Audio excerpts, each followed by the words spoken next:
Good evening, everybody.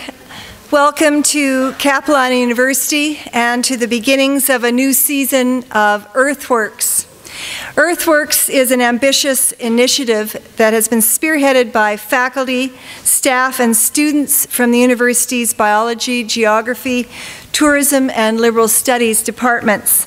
By way of a variety of activities, lectures, films, field trips, and environmental stewardship projects, we are trying to educate and inspire both students and members of the campus and local community to understand complex environmental issues and with a multidisciplinary perspective enable all to take action for positive change. It is hoped that Capilano University will serve as a catalyst for community dialogue. EarthWorks is a timely initiative, and these aren't just words. For as a child of the 50s, a teen of the 60s, a biologist of the 70s, and an educator since the 80s, heaven knows I've heard a lot of chatter. I've seen many steps forward, but I remain concerned for the blinders we are still wearing. Via EarthWorks, we hope to demystify the complexity of the environmental problems that we are bombarded with on a daily basis, and give students and community members both the knowledge and the tangible tools to support the biological health of their neighborhoods. A key goal is to make people aware that the findings behind environmental concerns are anchored in science. Climate change, what we know, how we know it. BC whales, why are scientists concerned about the overlap of whale migratory routes with tanker routes? Sustainability, what is the real meaning of this term? To a scientist, it means harvesting a resource below the growth rate of that resource. We are trying to separate ecology from environmentalism.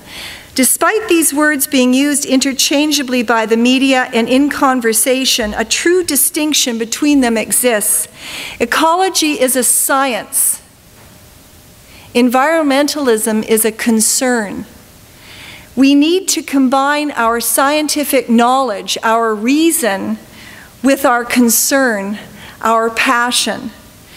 Environmental issues became part of the general public's consciousness in the 1960s. In 1963, Rachel Carson published Silent Spring, a book that described the dangers of pesticides and the consequence of chemical pollution to our environment. Her words still ring loud and clear. Information gathered scientifically continues to support her ideas. Our use of pesticides has not removed one pest. What we have done instead is driven the evolution of pesticide-resistant insects and polluted our nest. Rachel Carson was a scientist, an aquatic biologist with the U.S. Bureau of Fisheries. EarthWorks honors the 50th anniversary of her efforts. One of the greatest values of the environmental movement, which Rachel Carson is credited with starting, is that it has increasingly sensitized our society to the relationship that exists between nature, industry, and development and mankind. The ecological footprint concept was born in the 1990s. It is an elegant, broad-reaching, explanatory idea and addresses aspects of this relationship. The concept has stood the test of time, and in reality, the synthesis of the concept becomes clearer and clearer on a daily basis. Our speaker for this evening, and a speaker carefully chosen to both open and close Capilano University's EarthWorks series, is human ecologist and ecological economist Dr. William Rees. Dr. Rees is the originator of the ecological footprint concept.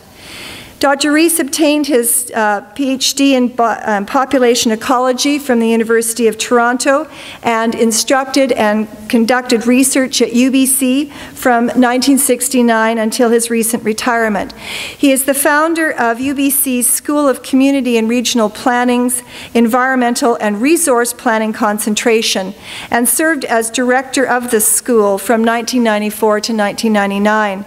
Dr. Rees' teaching and research focus was on the public policy and planning implications of global environmental trends and the necessary ecological conditions for sustainable socioeconomic development. Much of this work is in the realm of human ecology and ecological economics, where Dr. Rees is best known as the originator of this ecological footprint analysis. Dr. Rees was elected to the Royal Society of Canada in 2006.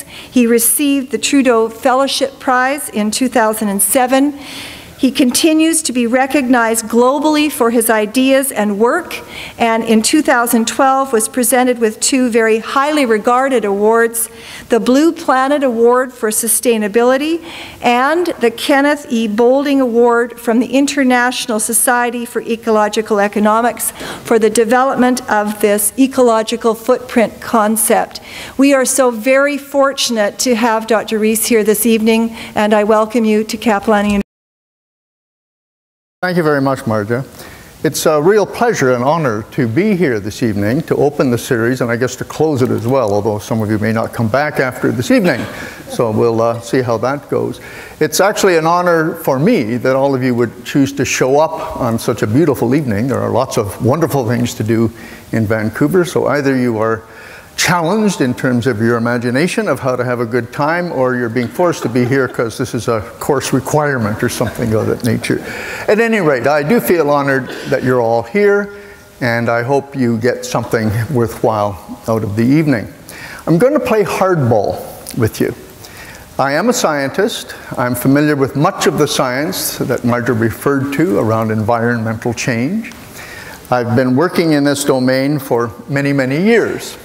I think I have a fairly good grip on most of the mainstream scientific basis for our concerns around human sustainability. Much of what I have to say toward the end will be uncomfortable, because you will recognize that what seems to be necessary in response to the science isn't happening anywhere seriously on the planet today. So my basic message will be that we have some enormously important choices to make as a global culture.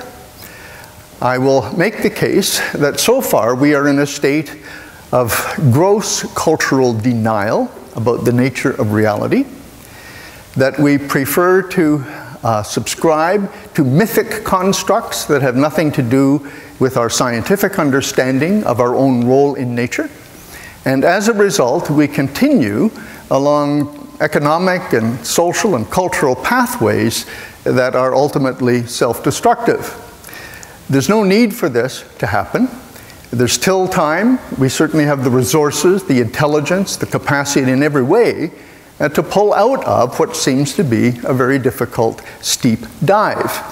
But we have to wake up to the nature of our reality, or that's simply not going to happen. Many cultures before this one have collapsed precisely because they paid no attention, or very little attention, to the signals that were coming to them from all sides that they were in dire straits. I'd like to refer you, to any of you who are interested, to Joseph Tainter's fine book from 1984 called The Collapse of Complex Societies. Another more recent text is called Collapse: How Societies Choose to Fail or Succeed. And in some sense, I happen to have written the review of that book in Nature, but in many sense it's inspired the way I'm going to approach this evening, because the emphasis in his subtitle is on the word choose. Societies make choices. And I want you to think, as we go through what we're talking about tonight, the kinds of choices we are making here in British Columbia about our economic development, the kinds of choices we're making out of Ottawa about our role in the world. And we'll see whether it conforms to the basic findings of the kinds of science that we're going to talk about tonight. Now look, these are hugely complicated questions, and I don't for a moment pretend to have all of the answers. Everyone comes at this from a particularly, I suppose, biased disciplinary perspective, and I'm no different from anyone else. But we have to recognize that some perspectives are more valid than others. And, you know, in the postmodern world, we tend to say, well, that's just your opinion, it's no better or no different or no whatever from somebody else's opinion. That's simply not true. I'm not here to debate the existence or not of gravity, for example. Right? It's simply a fact that we have to deal with. And you may have any number of religious philosophies or other crazy ideas about the non-existence of gravity. I don't care. It's there, and if you step off a tall building, you'll discover there's a flaw in your thinking.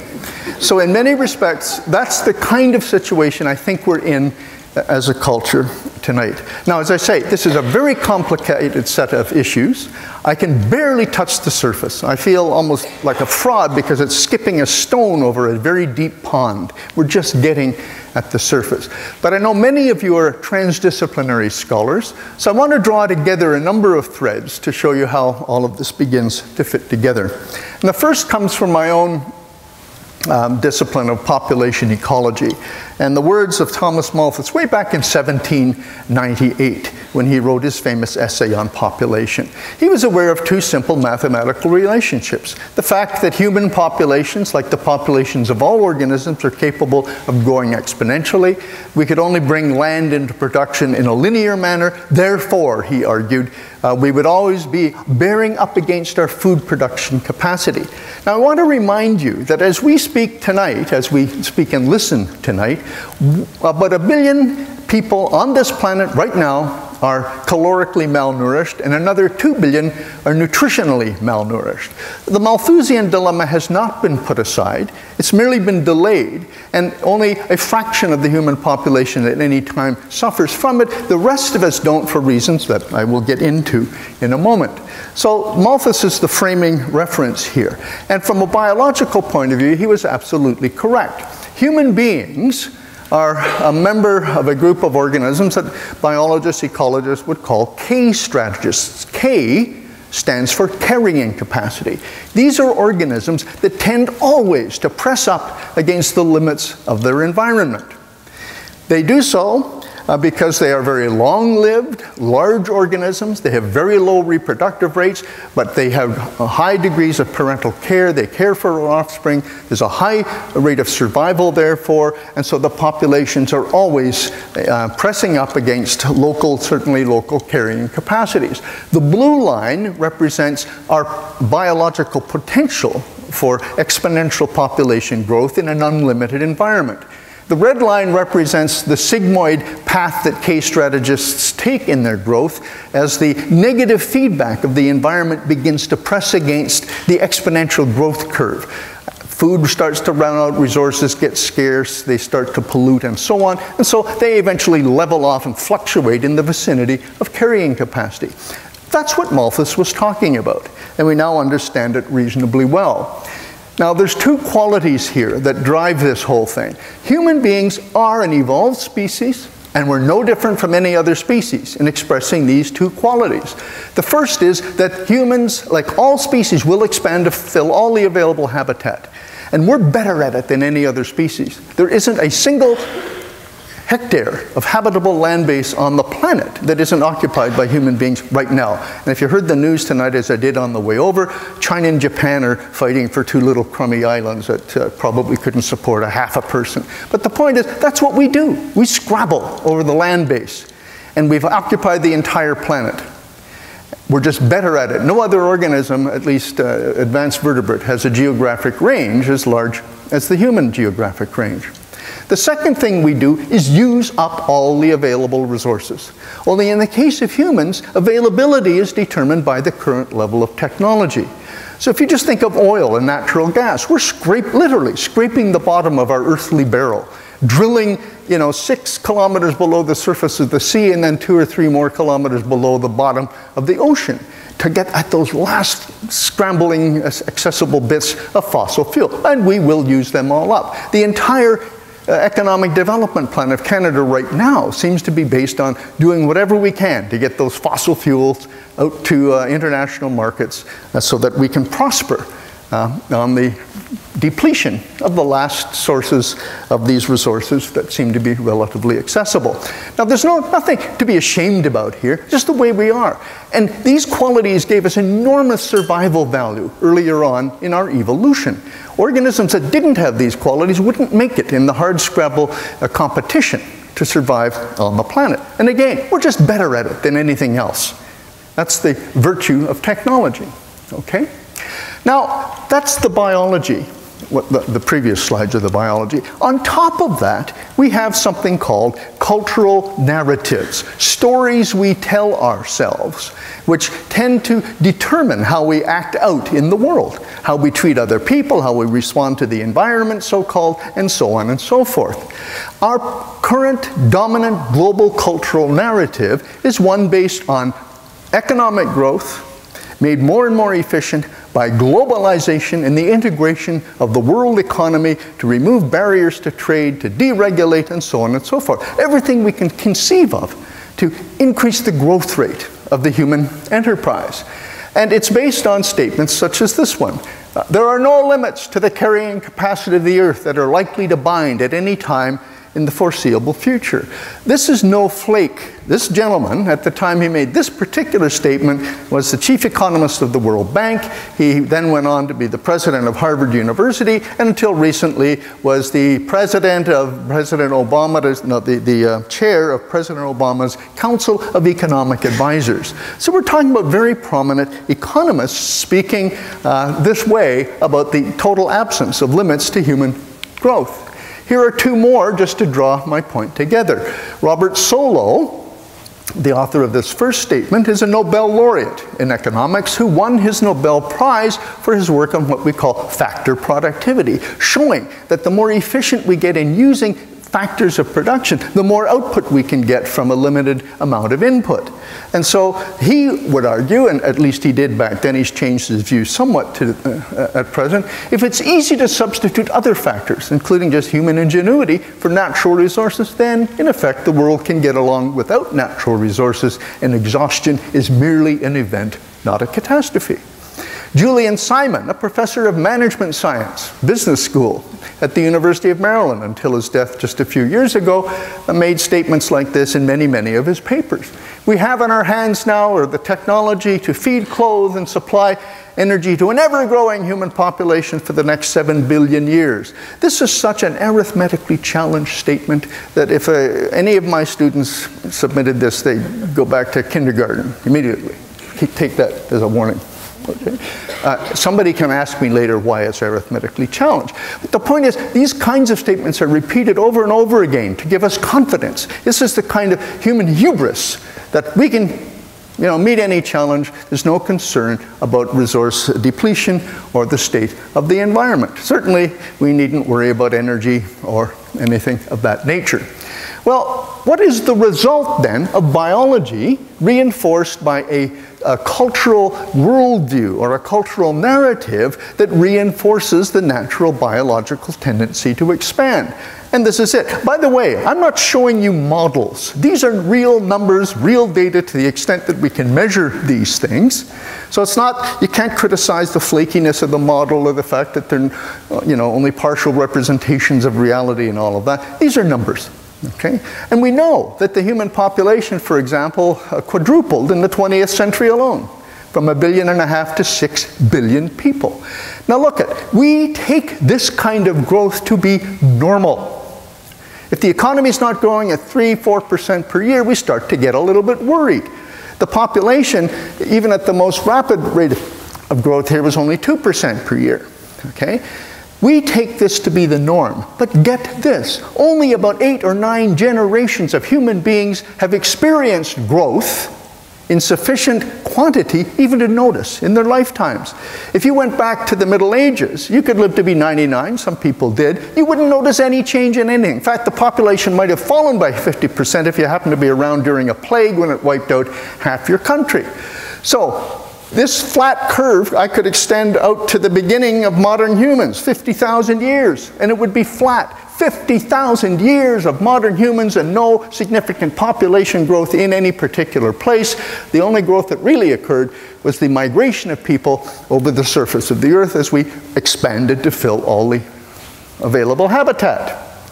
So what we take to be normal in our cultural narrative is actually the single most abnormal or anomalous period in the history of our species. You are living at an unprecedented time in the history of humankind, and in an era which is unprecedented in any other species. Some species have gone through temporary blurps when they get into a new habitat, but they crash. And notice we're starting to level off at the top as we approach over 12 billion. I mentioned in this previous slide that it's the serious use of fossil fuel that made this happen. And that's why we're so desperate to keep scraping the bottom of our earthly barrel. Fossil fuel is everything. This conversation is made possible by energy, much of which is generated by fossil fuel. Our food is produced by fossil fuel. Almost everything we do is hugely fossil fuel dependent in the world today. And as I say, without the capacity of fossil fuel to appropriate all the other resources that we need, the fish, the forest, the soils, whatever you take, we wouldn't be here tonight.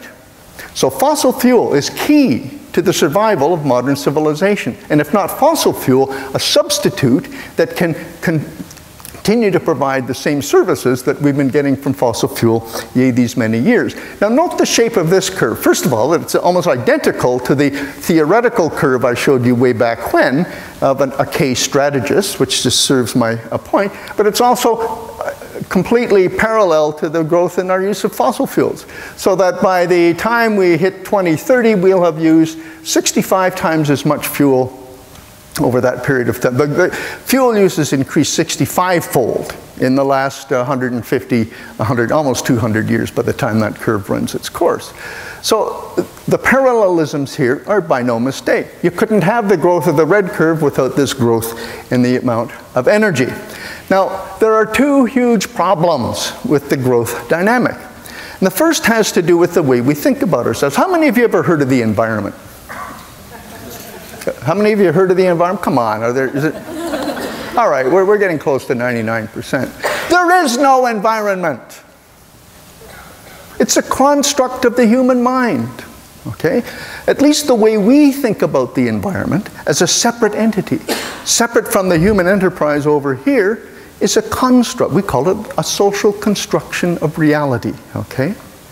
So it has very deep roots in Greek and Judeo-Christian philosophy, but it flowered in the scientific revolution with the Enlightenment and the Cartesian notion of the separation of mind and body, which somehow got transferred into the separation of all of human activities from everything else in nature. So we, in a sense, invented the environment. It's the way into which we throw our garbage. But a different way of looking at life changes everything. If you think about it for a moment, humans are no different from any other species. We are simply one species among millions in the ecosphere. The word environment doesn't appear here. The human economy is simply the, I suppose, academic expression or description of human ecology. The relationship between our species and the rest of the ecosystems of which we are a part. The economy describes how we get resources, consume them, and dispose of the wastes. That's what the economy is. It's just human ecology, okay? But we've got an economy and an ecological or an economic paradigm that thinks of the human system as separate from the natural system, and hence those statements earlier. There's no need to be concerned about resource depletion. It's of no real consequence because human beings can invent more resources. Okay, so if it is true, and I say it is, and by the way, if you feel uncomfortable about this, we can discuss it, but the fact of the matter is, the economy is a subsystem of another system called the ecosphere, not the environment. And if the ecosphere is fixed and not growing, and the economy is constantly expanding, you have to ask, how can that be? How can the human economy continually expand? How can human numbers continually expand when confined to a finite planet with a fixed amount of energy throughput coming to it from the sun. So that's the first problem. The second problem is that we are constrained as just a species among all the others, but the same physical laws that affect other species. In particular, there's many of them, but I'm going to just pick on one. Far from equilibrium thermodynamics. It's simply this kind of statement. What's your body temperature? Well, okay, 98.6. Some of us would say 37 degrees Celsius, okay? What's the room temperature? About 70 degrees, or I don't know, 18, 20, something like that. So there's a big difference between your body temperature and the room temperature. And that's because you are far from the equilibrium temperature of your immediate surroundings. You maintain yourself far from that equilibrium. How? By burning energy, the food you had for dinner tonight. As a matter of fact, let's take it further. We could homogenize everybody in this room by putting you in a massive blender so that the entire room would be in a state of what we call maximum entropy, total randomness. Well, you're not totally random. You are highly structured, clearly differentiated from every other point in the room. And that implies a high degree of order from the chaos of the random situation. So your structure is also indicative of being a far from equilibrium system. Every one of you is what we refer in science as a far from equilibrium dissipative structure. Why are you dissipative? Because in order to maintain yourself as a highly ordered, highly functional system with a temperature way above the equilibrium temperature, you need to constantly intake food, energy, and material to keep producing yourself. You are wearing out before my very eyes. Some of you a little more rapidly than others. Okay? But you're constantly producing yourself at the same time. Okay? So human beings, like all living systems, work against the second law of thermodynamics by constantly producing themselves. Now, I'm not talking about reproducing themselves, I'm talking about producing themselves. So that if this series was so successful that every one of you agreed to come back to this room next year, what percentage of you would show up? It's obvious, isn't it? I've heard it twice, 100%. The real answer is like 3%. Why? Because your bodies ain't going to be the same bodies a year from now. You will have replaced yourself, all but 3 or 4%. You are a constant stream of molecules coming in from the outside, constructed into yourself, and then passing out from the backside, well, to the outside, right? Literally from the backside. So we are a constant, we're in fluid motion. We're so connected to the rest of the system that we replace ourselves with it every year. When, people say trivial, we are what we eat. That's not only absolutely true, but you have to ask yourself, where did what you eat came from? Well, it's probably been part of you previously, and every one of you has molecules that roamed the Great Plains of North America in the dinosaurs, because the material of the living system is constantly recycling through the ecosystems, through the ecosphere. Imagine a species that is constantly exchanging its entire self annually with the external world, thinking of it as a separate environment about which we don't have to think very much. Okay? Here's the other problem, and that is that the systems we are dealing with are complex systems. They are systems that do not behave the way we think. We tend to think in linear, mechanistic terms. So that, for example, if you think of this blue line, let's say it's some human compatibility index, such as climate stability. As atmospheric carbon dioxide increases, then the compatibility index, climate stability, as I've chosen in this example, tends to decline. Now, we've been seeing this for some time now, and the basic way we think about this is that it's a fairly smooth process, a gradual warming, no big deal, and if it gets too hard, we'll just back off, and we'll move back up here to more to the safe zone. That's not how it works. Complex systems are characterized by lags, by thresholds, by other forms of what we call discontinuous behavior. For one thing, the 0.8 degree increase in mean global temperature we've experienced to date is the result of CO2 levels reached 20 or 40 years ago. There's a big lag between cause and effect, not the linear, instantaneous response that we tend to think of in the mind. So even if we stopped right now emitting carbon, we'd be seeing a temperature rise for the next several decades. That's the lag effect. The threshold is even more scary. Oops, didn't mean to do that. At this point, we see a rapid shift down to here. So the curve doesn't just continue in a benign way, it crashes down to this point, which is clearly outside of our survival zone. It's entirely possible, and some climate scientists are now saying this publicly, that we are approaching a tipping point when the jet stream changes in its pattern, such that the climate switches so that the best climates move away from our best soils. By the way, the soils were formed by the climate interacting with the parent soil material. Well, if the climate moves off, you can have our best growing soils nowhere near a place where, you know, we can actually grow food.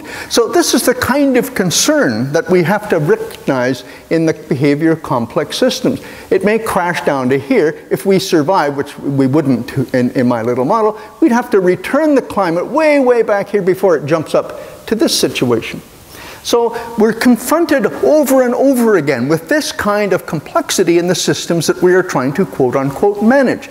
Cod stocks crashed because we pushed them beyond a tipping point. We backed off, no fishing, hey, no recovery either. And that's exactly the situation. I could have used cod stocks as another example here. So here we are confronted with systems that don't behave the way we think, that don't behave the way our economic policies assume. And hence we're going along with a roadmap that has almost nothing to do with the location of the towns and villages and other locations that we might want to go. Okay? So those are just two. I could have gone on and given you a half a dozen additional problems with the way we think about reality. So let's get back to the eco-footprint notion, because it tries to draw this together. This is a very simple idea. Everybody has seen a ship in the Vancouver harbor that looks like this. Top half is black, the bottom half is red, and the line dividing the two will have a mark on it like this. It's called the Plimsoll line, which says don't load your ship beyond this point. Okay? It's a simple idea. The ship has a carrying capacity. It's not safe to sail it in rough waters if you go beyond that line. Well, carrying capacity, when it applies to most species, is defined as the number of head of organisms, deer, moose, cattle, whatever it might be, that can be sustained or supported by a particular habitat without the animals wrecking the habitat. Well, as economists have pointed out to me over and over again, it doesn't work for humans because we can trade. Why should Vancouver be limited to its local resource base? Why should the Lower Mainland be limited to its local resource base if we can import stuff from all over the planet? We can grow forever. Moreover, if there's any global shortage, we go back to the economist's argument that by improving factor productivity or substituting one resource for another, we can continue to grow. So as long as you have fixed in your mind that we can trade for everything in short supply, and if something goes universally short, we can simply substitute something else, there is no environmental problem. But both of these ideas are nonsense if we flip over the carrying capacity ratio. So instead of asking how many people can this region support or how many people can this area support, the question for eco-footprint analysts becomes how much area is needed to support that population wherever on Earth those ecosystems happen to be located. Because every time we import something, we're importing carrying capacity or productive capacity, biocapacity from someplace else, which means someone else doesn't get it, which means we're restricting the capacity of that place to reach the same level of consumption, for example, that we enjoy over here.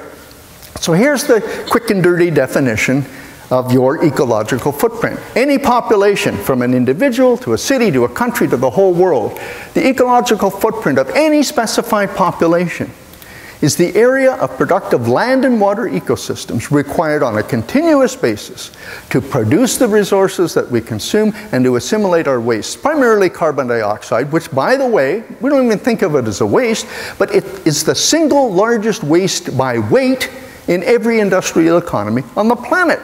It has to be assimilated somewhere. And if it isn't, it goes into the atmosphere and begins to warm up the planet, and that becomes then one of the main drivers of climate change. Eco-footprints are exclusive areas. Whether you are conscious of it or not, we are all competing with each other for the available biocapacity of the planet. We do that in the global marketplace with money. The eco-footprints of wealthy countries, Canada being right up there, are vastly larger than the eco-footprints of poor countries. Money gives you access to the biocapacity of the planet through world markets. So to sustain an average North American takes about 8 global average hectares. This is we just sort of meld them all together for comparison purposes. To support somebody in Malawi, it might take a half a hectare. So there might be a 16 or 20-fold difference in the demands that a person in a very poor country makes compared to those of a person in a very rich country. Okay. Anybody can do this. I'm not, again, it's not terribly difficult to go to a resource library and add up all the productive ecosystems on the planet, the forests, the grasslands, the agricultural lands, and so on and so forth. The number you'll come up with is in the vicinity of 12 billion hectares. How many people are there on Earth? A little over 7 billion. The math is easy. There's 1.8 average hectares of ecologically productive land available per capita on this planet. To keep the average Canadian going takes 7 or 8 of those hectares. We use 4 times our fair share, okay? 3 or 4 times. This is what it looks like when we plot. I just taken a sample of the world's countries here. Again, Canada, the US, there's some that are greater. Saudi Arabia, for example, very large footprints. Australia. These countries here are the European countries, and Japan, very similar in lifestyle and consumer. More efficient than us by quite a deal, but also shorter distances to travel, smaller vehicles, smaller homes, houses, and appliances, so they have smaller footprints. Here are the emerging economies: Ethiopia, Nigeria, Thailand, China, Brazil, Malaysia, and so on and so forth, all struggling to get up here, of course. The very poor down here, I use Malawi as an example tonight. Here is the world average footprint. The average person on planet Earth today lives as if they had available to them the bioproductivity of 2.7 global average hectares. But there's only 1.8 global average hectares per person on Earth. So the question comes up even in our public school: how can we be living on a smaller planet than we've got? Well, that's a very good question. Anybody know the answer? By drawing down the capital. If you have a bank account, $1 million at 5%, $50,000 a year. You can spend or consume $50,000 a year and your capital is intact. You can do that forever, assuming you keep getting 5%. But as soon as you take 60,000, 70,000, 80,000, you start shrinking your capital, and the returns, the interests, are a little less every year. Ecosystems are the same. They produce a certain amount of new biomass every year. And if I think Marja said this right up at the front, the definition from an ecological perspective of sustainability, at least one dimension of it, is you don't harvest more than the system produces. But that's what we're doing everywhere. We're taking more fish, more soil, more water, more of just about everything than the Earth can sustain or reproduce or replenish in any given year. And hence that big differential on the right. So again, I make this, I just threw this in at the last moment, so I forgot about it. Many countries, here's a selection: Japan, the Netherlands are 2 extreme examples. The green represents the domestic biocapacity, the per capita availability of productivity within their land base. The red bars represent what they're actually consuming. So countries with larger red bars than green bars, and that's most countries on the planet, are consuming vastly more than is available from their domestic resources. They survive on trade or by dumping their garbage into the global commons, the atmosphere, the oceans, and so on and so forth. A relatively few countries, just a handful, of which Canada happens to be one, we have an enormous footprint, this thing here, but we also have a much larger biophysical land base. Huge country, small population, So we have a seeming surplus. Why is it a seeming surplus? Because for every surplus in a country like Canada, there's a deficit somewhere else. So we've just completed a study to show that 1/2, actually 63%, of our main agricultural lands are exported every year. So this surplus disappears very quickly to satisfy the deficits elsewhere, and it's not nearly enough. Because the food is just one element of this whole situation. So on the whole, we have this situation. The global situation is such that the human eco-footprint is about 18 billion hectares. We only have about 12 billion hectares on the planet. Think about it. Think about what that means in terms of our current economic development strategy here in British Columbia and in Canada and in every other country on Earth in which economic growth and the increase in consumption per capita is the primary instrument of social policy. So again, our planning, our thought process around our economy is based on the mythic constructs we talked about earlier. These are the facts of the matter about the constraints imposed by the planet on our activities as human beings. So we are in a state of what we call overshoot. The world as a whole is running a huge ecological deficit. You know, we're paranoid about our fiscal deficits, spending more money than we have in the bank. But nobody talks about the ecological deficit, which ultimately is vastly more important than the fiscal deficit, which, you know, we could retire overnight with a stroke of the pen. You cannot do that with the ecological deficit. What is the evidence of overshoot? Now again, I'm not going to show you models, I'm showing you real data. This is a plot of the increase in carbon dioxide in the atmosphere. It's rising because there isn't sufficient carbon sink on the planet to assimilate the human discharge of carbon into the atmosphere. About 50% or more of the carbon we dump into the atmosphere remains there. The rest is absorbed by ecosystems. But the eco-footprint is much larger, and hence it accumulates in the atmosphere. Why the jaggedy appearance? Why does this look like a saw? Anybody? Well, I like to think of it as the Earth breathing, because in effect, that's what it is. The upslopes are the periods of winter in the northern hemisphere, when we're burning much more carbon and most of the plant life has shut down. Plants absorb and assimilate carbon dioxide and convert it into biomass in the form of wood or food or whatever, right? So all winter long, very steep increase in atmospheric carbon dioxide. And again, this is so exquisitely sensitive. These measurements are taken in the Mauna Loa Observatory, you know, like thousands of meters above sea level, thousands of kilometers from any industrial activity, and yet they're sensitive enough to catch this seasonal variation in carbon dioxide levels. Well, the little peaks are the dead of winter, and then as spring comes on and the plants come alive and start assimilating carbon dioxide, we take a steep dive. They're actually assimilating more than we're putting out there. But every little downtick is a little bit shorter than the next uptick, and hence the overall direction is upward. It's not only upward, but it's accelerating. So that back in the 70s, the increase was 1.3 parts per million per annum. It's now almost double that at 2.3. And I just checked it before I came. In July, we hit 394 parts per million, which is over 40% above the pre-industrial level. Listen, people, human activity is changing enormously the biochemistry of planet Earth. I mean, how stupid can we be to think we can get away with this without changing something dramatic in the stability of the macro system that contains and supports us? That's what we ought to be thinking about. And this, of course, is the temperature response to exactly that problem. It's jagged. There's lots of influences on climate.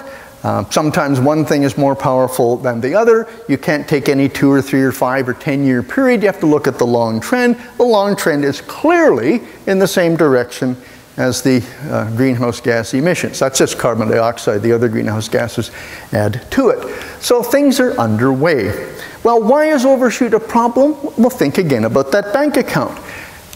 This is that carrying capacity. This is human consumption, which is a product of population times per capita average consumption. It constantly goes up. You can overshoot for a period of time because there's a vast stock of natural capital assets, fish, soil, water, and so on and so forth down here, but we begin to draw that down. And at some point, there isn't enough of it left to sustain whatever activity is going on here. That overshoot then becomes our ecological deficit, and at some point we will crash if there is insufficient productivity to sustain our current level or whatever level of consumption we reach at that point. Okay. We have another problem, and this is a real clunker. I told you I was going to cover a lot of different ground here. This is the World Bank's distribution of income and therefore consumption on planet Earth. The richest 20% of the world's population, remember those countries with the huge eco-footprints? And every one of you in this room, even if you think of yourself as a poor, starving student, is among this group. The richest 20% of people on Earth consume about 76%, 77% of everything produced by the economy. In fact, if you look at it, there's some ways of getting this up to 80%, but we won't necessarily go there. The really bad thing, though, is this little wedge. The poorest 20% of the world's people get by on 1.5% of the world's economic output. Now, if you'll recall way back at the beginning, Lawrence Summers said, if we actually put limits on growth, it would have profound social consequences. And what he meant was that these people wouldn't be able to get their fair share. Because you see, the economist's myth is that if this pie simply keeps getting bigger and bigger, even though this is a very small wedge, you'll notice it starts getting wide, it gets wider and wider as the pie gets bigger and bigger. And eventually, even the poorest of the poor will have sufficiency, and then they can stop bugging us about sharing the wealth. Okay? So, the problem here is that we're constrained by biophysical reality in a way that makes further massive growth of the planet extremely dangerous, and yet we're caught in a mental trap, an economic trap, that says the only way to sustainability and the relief of poverty is through more economic growth. This is the classic, irresistible force meeting, is that the right one? The irresistible force meeting the immovable object. That's the mess that we are finding ourselves in.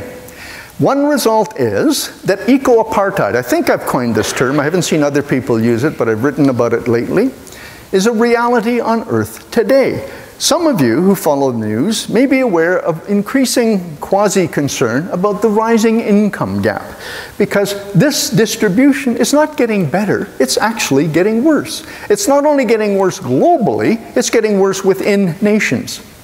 So that right now, for example, the United States has the largest income gap between rich and poor among the OECD nations, and it's growing rapidly.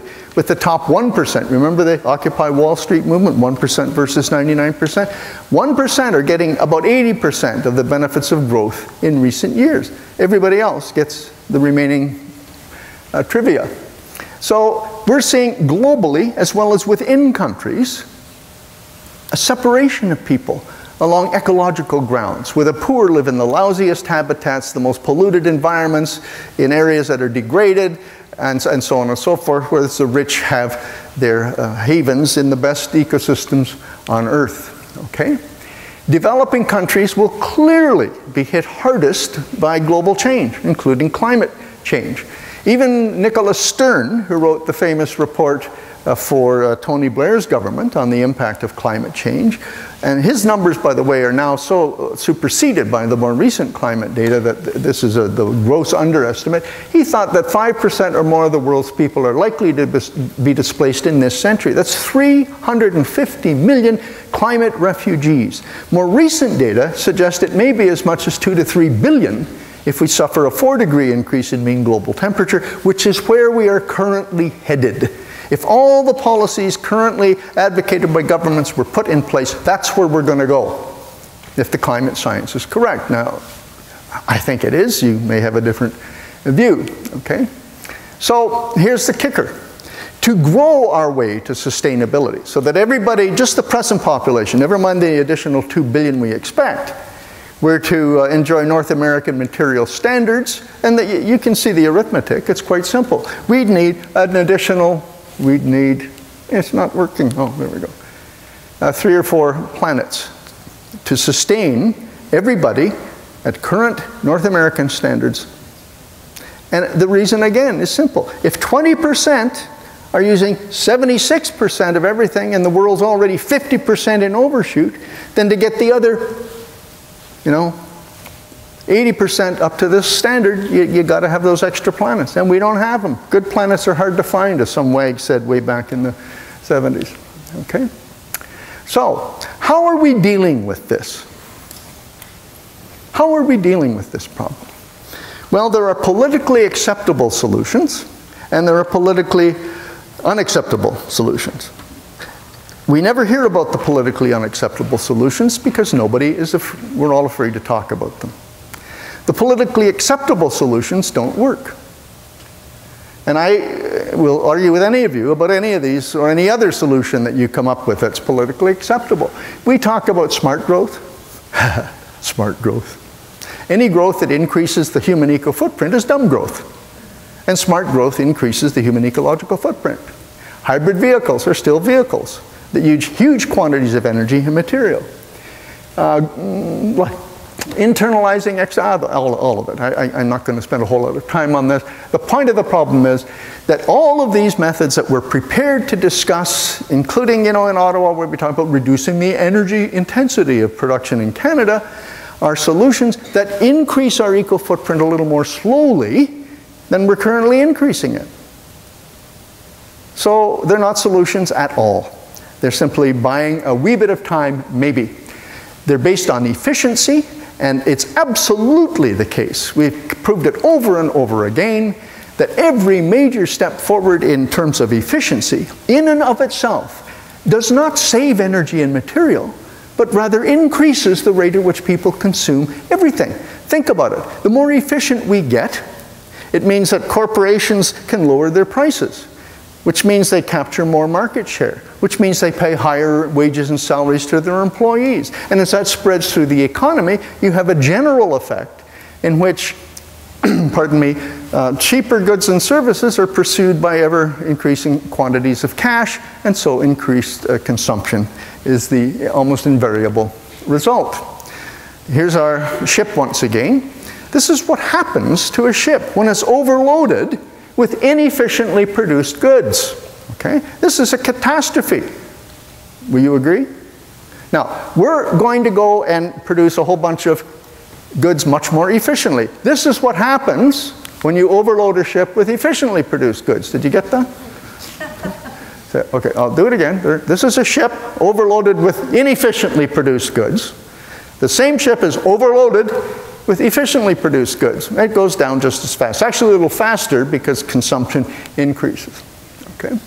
So here is what's going on in the climate science domain. Usually scientists are very reticent about getting involved in politics.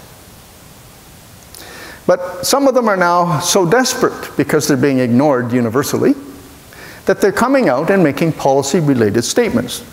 James Hansen in the United States is a perfectly good example. These are a couple of British scientists, Kevin Anderson and Alice Bowes, who have argued, based on their interpretation of the things left out of climate change models, that we are on track for 650 parts per million CO2. Remember, we're already at 450. Okay? The rate of increase is increasing. Nothing the world's doing is slowing that rate down. Last year was a record level increase, as a matter of fact. And they say that, look, we're going to hit 650 parts per million unless we do the following. Begin right now, or within 2 years, a 6% per annum reduction in carbon emissions. 6% per annum reduction. Currently, they're going up at 3 or 4 or 5%, 11% or something, I think, a year or so ago.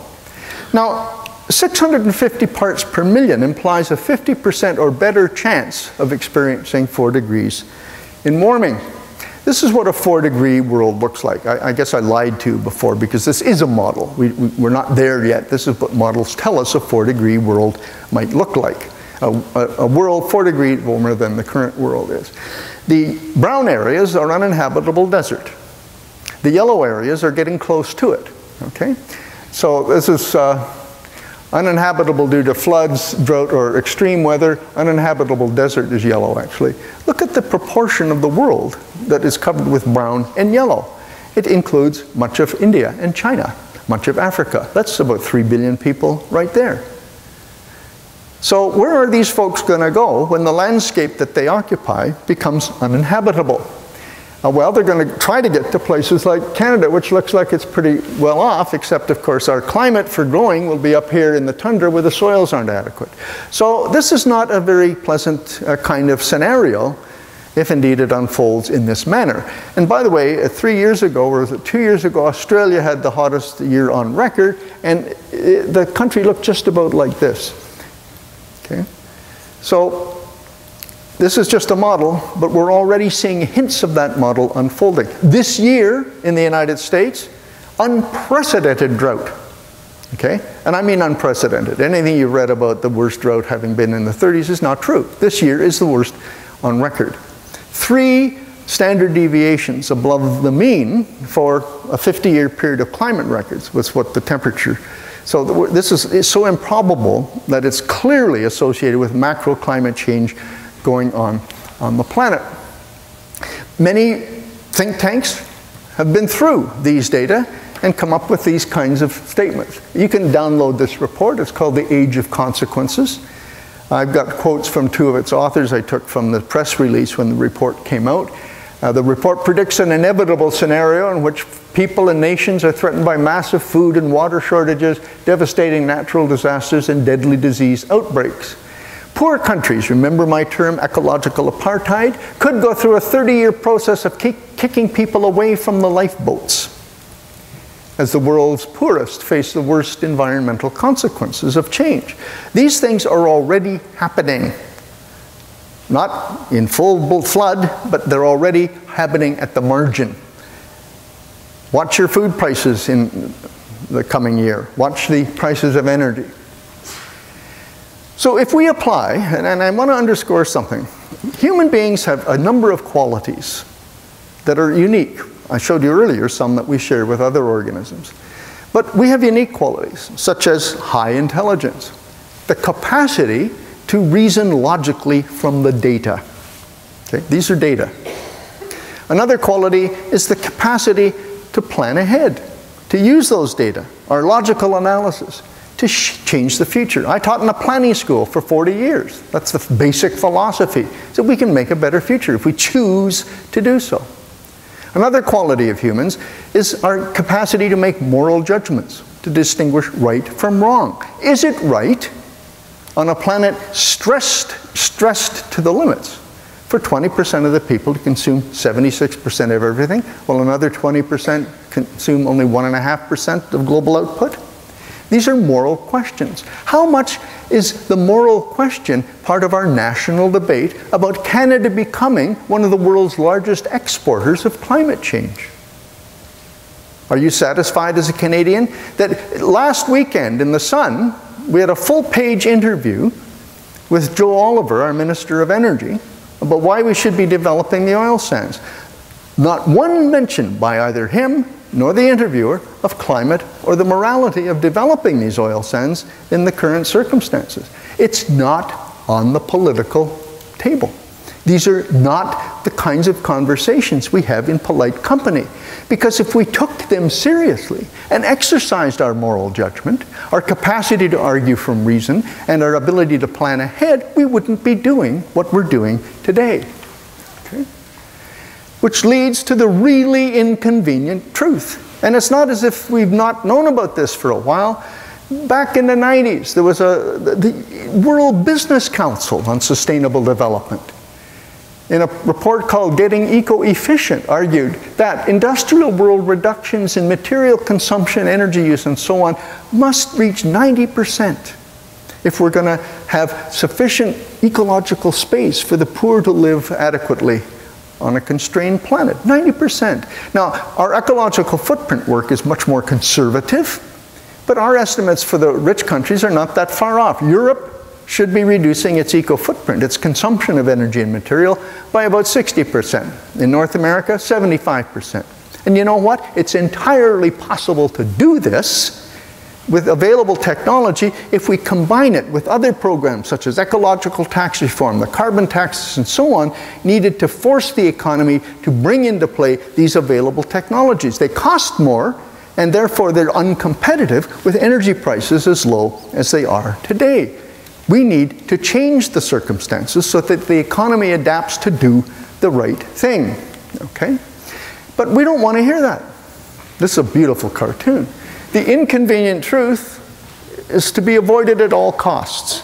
And we all line up to go to the reassuring lie that we can continue down this growth-bound path and develop all our energy and material resources with impunity. The rest of the world be damned. We've got the resources, we will develop them. That's what we say in this country right now. Not out loud, of course, but that's effectively what's going on here. Now, the silly thing is that we're not gaining from this growth. Okay? We know that these things are true. In rich countries, neither objective well-being nor subjective well-being is being improved by further economic growth. As a matter of fact, in the United States, we see a strange contradictory pattern of rising real income, but a falling index of happiness. People feel worse now than they did in the 50s when the economy was a fraction of its current size. Okay? So the question is, we know we're up against the limits. We can see the climate change upon us. We're not gaining in terms of longevity or post-operative survival or any of these other things. In fact, we've got more health problems now than we did 25 years ago because of obesity and drug use and alcohol addiction and so on and so forth. What the hell are we struggling for if we're gaining nothing out of it? Would an intelligent species risk destroying its only habitat to get more stuff when the getting of it is actually reducing well-being and future prospects? So here's a curve. We've done this curve. I didn't make this particular one. This guy, I forget his first name, Siegel. But this is longevity versus income. Clearly, it's better to be at least this rich than anywhere down here. Each point represents a country. Very poor countries have very low survival rates, all right, so low life expectancies. As they get richer, they rise, but at some point, it just tops out. So that there's no further gain to be made between $15,000 and $60,000 per capita per annum. It's a fourfold increase with no benefit. As a matter of fact, we can show that you're worse off out here. So why are we doing this? Why are we struggling for every country to get out here when there's no payoff? In Canada, this is real numbers again, no models, between the year 1976 and 2006, the economy grew by 130%. Real incomes increased by 70%. What's the objective of growth? To relieve poverty, to keep people employed. There was no change in the percentage of people in poverty or unemployed. So the absolute numbers are actually higher now because the population has grown. So again, if you're going to reason from the evidence, if you're going to use your high intelligence to plan ahead based on the numbers, what the hell are we doing? It just doesn't make sense, okay? So the bottom line, I think, this is an opinion, okay? So far it's been data, here's an opinion. I think the world is going to go through some form of serious contraction of the human enterprise. We have a choice. And again, this is an opinion, but I think you have to put it in the context of everything we've talked about. We can either pursue our current path, the business as usual path, which, if the data are correct, risks a chaotic implosion of the climate system or species collapse or ecosystem failure, water failure, energy failure, whatever, followed by geopolitical turmoil and resource wars. There's a dozen new books out on the resource wars of the future. I think that's a dismal scenario. And by the way, I'm accused of being a purveyor of gloom and doom. Somebody once called me Dr. Doom in public. This isn't my story. This is the status quo. That's the doom. I'm bringing you the good news. We can have a well-planned, orderly, and cooperative descent. Sorry for my bad English, rapid typing here. Toward a socially just sustainability for everybody. That's a choice open to us. We could do it. Read the book by my colleague at York University, Peter Victor. It's called Managing Without Growth. He shows, using a standard macroeconomic model that Statistics Canada uses to predict our unemployment rates and so on and so forth, that in Canada we could achieve a steady state economy with full employment and no poverty without growing. But that's not on the political agenda, because it would require higher taxes and sharing a little bit. Okay? So by learning to share the planet and by planning a contraction in an orderly manner, we could have a reduced risk of dangerous climate change, eco-catastrophe, and geopolitical instability, all of which are highly likely on the current pathway. We could have a steady state economy, thriving within the means of nature, not pushing up against those limits. We would have more satisfying forms of work and employment. Most people are bored to tears in the work they do because we've displaced all the creative stuff to someplace else.